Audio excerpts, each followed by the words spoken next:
Bismillahirrahmanirrahim. Assalamualaikum warahmatullahi wabarakatuh. Perkenalkan, nama saya Rusdianto Dian Cahyono, mahasiswa Proksus dari Sedikit Dr. Subandi Jember, kelas 19E dengan nomor induk 19010236. Pada kesempatan kali ini saya akan menyampaikan tentang bekam, terutama untuk titik-titik bekam itu di daerah mana saja. Bekam dalam bahasa Arab adalah al-hijamah, yang merupakan pengobatan dengan cara mengeluarkan darah yang statis atau kental yang mengandung toksin, yaitu zat beracun yang ada dalam tubuh manusia. Jadi prinsip bekam adalah dengan pemvakuman di kulit, kemudian dikeluarkan darahnya setelah sebelumnya didesinfektan dulu, bisa dengan minyak zaitun ataupun dengan iodin povidon sebelum ditusuk dengan jarum untuk mengeluarkan darahnya. Berdasarkan hadis Abu Hurairah, tanggal baik untuk bekam adalah tanggal-tanggal ganjil, tanggal 17, 19, 21 pada setiap bulan Hijriah, karena pada tanggal tersebut adalah tanggal di mana gaya gravitasi bulan terhadap bumi sangat besar sekali, sehingga darah dalam tubuh sedang bergejolak. Baiklah, untuk titik bekam yang pertama adalah mukhit atau pusat kejahatan. Titik tersebut ada di tepat puncak kepala, tepat di atas tulang tengkorak, di atas agak ke belakang. Jadi di atas puncak kepala, agak ke belakang, itu pusatnya.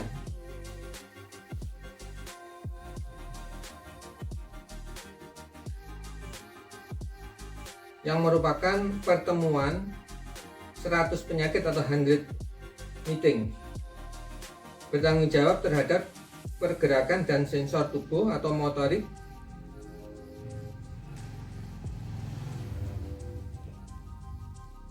dan sensor area.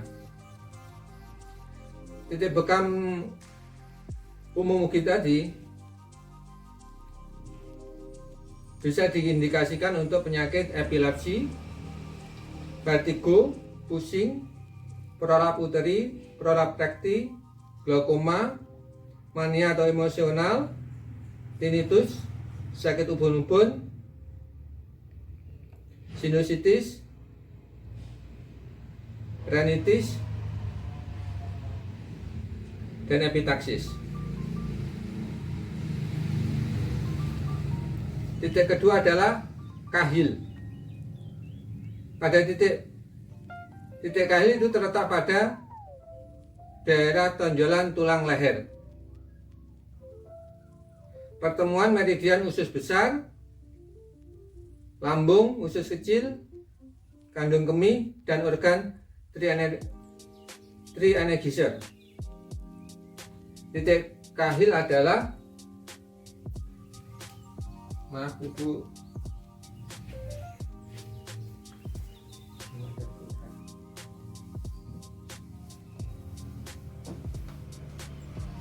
titik kahil ada di tonjolan tulang leher ini.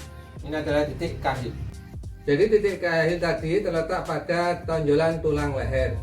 Pertemuan meridian usus besar, lambung, usus kecil, kandung empedu, dan organ trianegiser.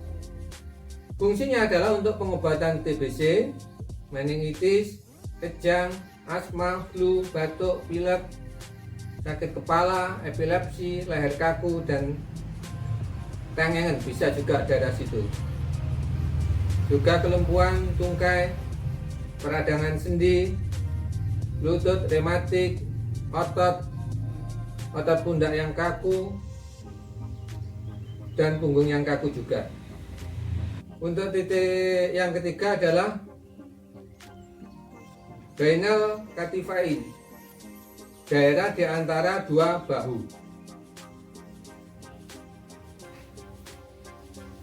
Jadi kita bisa meletakkan vakum di antara kedua bahu, daerah sini. Indikasinya untuk pusing, nyeri lengan atas dan pundak, kaku punggung dan kaku leher, gangguan gerak sendi, nyeri otot, flu, kelumpuhan, nyeri otot pundak dan punggung, serta limfadenitis di daerah ketiak. Jadi itu 3 titik penting dalam tindakan bekam. Selanjutnya akupresur atau kadang disebut akupunktur tanpa jarum. Akupresur adalah teknik penyembuhan dengan menekan, memijat, mengurut bagian tubuh untuk mengaktifkan peredaran energi vital Qi yang berdasarkan pada titik-titik kesembuhan atau meridian dengan menggunakan kedua telapak tangan. Tujuan dari akupresur bisa untuk preventif, pencegahan penyakit, bisa untuk kuratif, pengobatan, bisa untuk rehabilitatif, pemulihan, juga bisa untuk promotif, peningkatan kesehatan. Indikasi keseleo, kram, asma, susah buang air besar, otot kaku, insomnia, hipertensi, impoten, sakit kepala, nyeri sendi, mabuk, demam kencing manis, juga nyeri leher. Kontraindikasinya adalah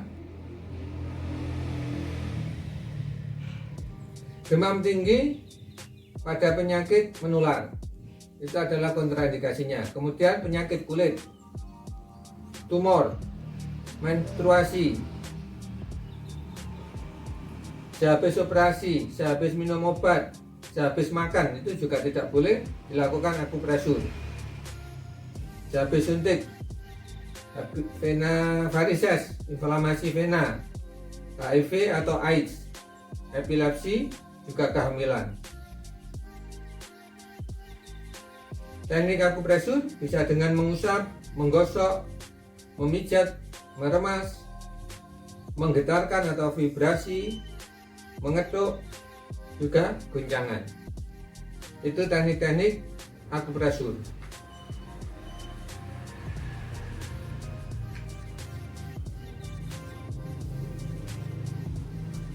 Hal yang perlu dilakukan atau diperhatikan ketika kita melakukan akupresur adalah pasien harus rileks. Kemudian kekuatan pijat yang kita berikan itu kita ukur, artinya kita tanyakan kurang keras ataupun terlalu keras, hingga kita bisa komunikasikan dengan klien. Pada kesempatan kali ini saya kebagian untuk menjelaskan meridian hati. Meridian hati mempunyai 14 titik.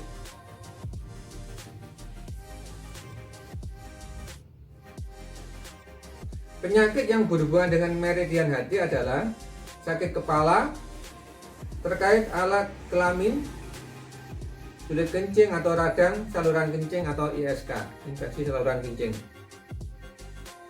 mata kabur, mata sakit, pandangan kabur, ataupun vertigo, kejang, kaku otot, kaku sendi, kejang pada kaki, bengkak pada abdomen, haid tidak teratur, gampang ngantuk atau ngantukan terus, tusuk sakit, tulang belakang sakit, rongga dalam penuh, rongga dada terasa penuh, tersedak, muntah,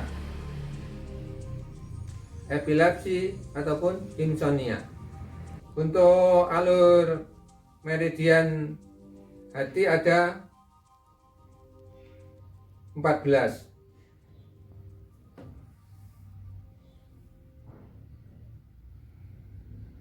Ada 14 titik. Baiklah, Untuk selanjutnya akan saya jelaskan alur meridian hati. Alur meridian hati berpangkal pada daerah dorsal ibu jari kaki.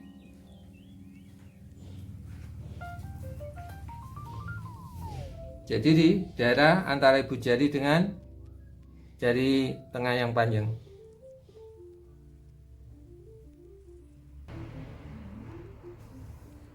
Jadi pangkal dari meridian hati adalah berpangkal pada dorsal ibu jari kaki, melalui bagian atas jari kaki, kemudian naik lekukan tumit ke atas melalui pertengahan kaki bagian bawah atau lutut, kemudian menyilang melalui pertengahan paha bagian dalam.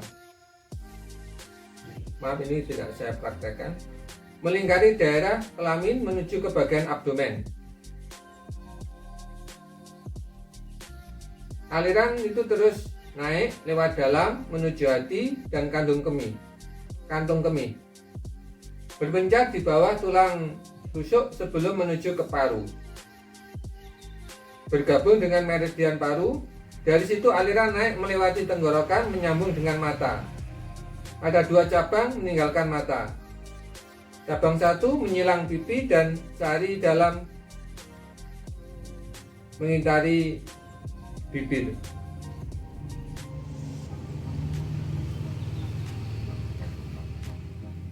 Demikian tadi meridian hati.